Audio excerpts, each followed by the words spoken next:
Welcome back to the story. Here's a glimpse of what we've learned so far. In the beginning, God created the heavens and the earth. The earth started out formless and void, but He gave it shape, and He put every living thing in its place. Some trees, a horse, or a giraffe, one of the two.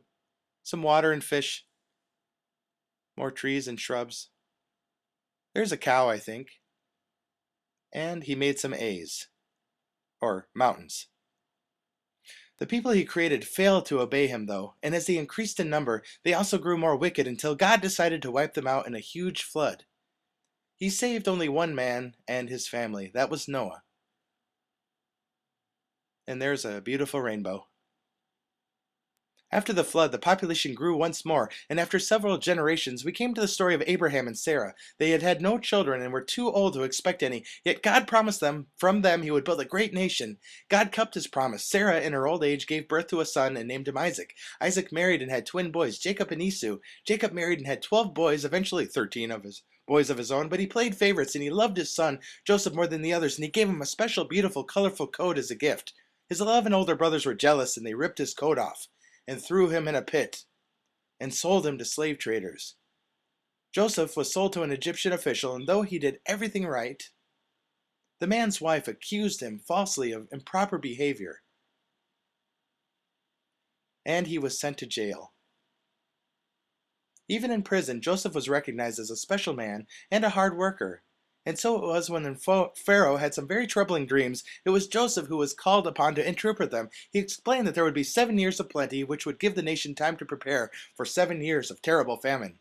When famine came, his brothers came seeking food, and Joseph was able to forgive and save his family, who moved to Egypt under his protection and grew in number.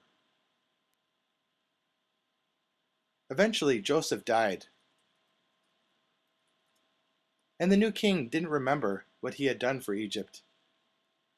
He was fearful of the Israelites, and he slaved them. But God raised up the leader in Moses, who demanded of Pharaoh, "Let my people go." When Pharaoh refused, God sent terrible plagues of nature and sickness and darkness on the Egyptian people. Finally, the worst plague of all came, and the firstborn male in every Egyptian family died. But the angel of death passed over those homes of the Israelites that had been specially marked by the blood of a lamb. Pharaoh demanded that they leave, but then he changed his mind and started chasing them. God parted the Red Sea that the Israelites may have a way to escape, but when the Egyptians tried to follow, the sea closed up on them, and they were drowned. After all that, the Israelites still weren't happy. They grumbled, "God has brought us to the desert and we will starve." But God sent bread and quail so that they would be well fed, very well fed. God also sent instructions for them, 10 commandments by which they should live their lives. With the commandments housed in a special box, known as the Ark of the Covenant, the Israelites marched through the land.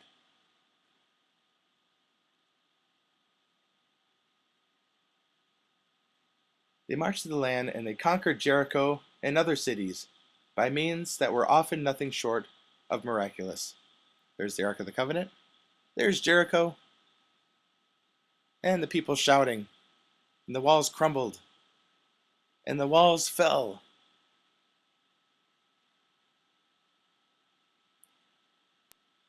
When the whole land belonged to them, it was divided into 12 portions, and each tribe, descended from the 12 sons of Jacob, other than Joseph, was given a share. At that time, the land was ruled by the judges. The judges were prophets, speaking as the voice of God to the people, settling their disputes and leading them in battle. One of the most famous judges was Samson. His parents were told by an angel that they were going to have a special baby who would be very strong, but they were never to cut his hair. So it happened that Samson was born, and he was so strong that he was even able to fight a lion and tear it apart with his bare hands. And yes, that's blood. So it happened that he was born, bees built a nest in the body of the lion, and Samson ate the honey. Later, at his own wedding party, some Philistines said, "Let's play a game." So Samson said, "Riddle me this." Yes, that's the riddler. And made up a riddle about the honey. The Philistines tricked Samson's wife into telling the answer, and things escalated very badly from there. The bride was murdered. And eventually, all-out war broke out. Samson's strength was so great that he was able to kill 1,000 of his enemy with the jawbone of a donkey. They needed to stop him, so they bribed a girl to find out the source of his strength. She learned it came from his hair. Yep, that's the bribe right there. Okay. She cut his hair. The Philistines captured Samson and imprisoned him. Yep, he's bald now. His hair grew back though, and his strength returned, and in a final act of bravery, Samson pulled down the temple of the Philistines, killing himself and many of his enemies, and ending the war. At the end of the time of Judges, a child named Samuel was dedicated to the service of the Lord and raised in the temple. As a little boy, he prophesied that the house of Eli the priest would fall at the hands of the Philistines because of their disobedience. It happened as he said, and the Philistines captured the Ark of the Covenant and took off with it. The Israelites began saying, if we had a king like everybody else, these things wouldn't happen. Samuel fought with them, reminding that God himself was their king, but they were determined, and so God let them have their way. A young man named Saul was anointed as king. Saul tried his best, but often found himself seduced by pride and idolatry, and struggled to obey God's will. After many years, Samuel told Saul his time was at an end.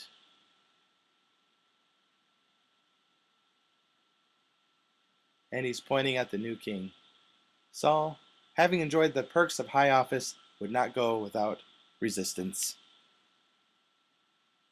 We thank you. Have a blessed day.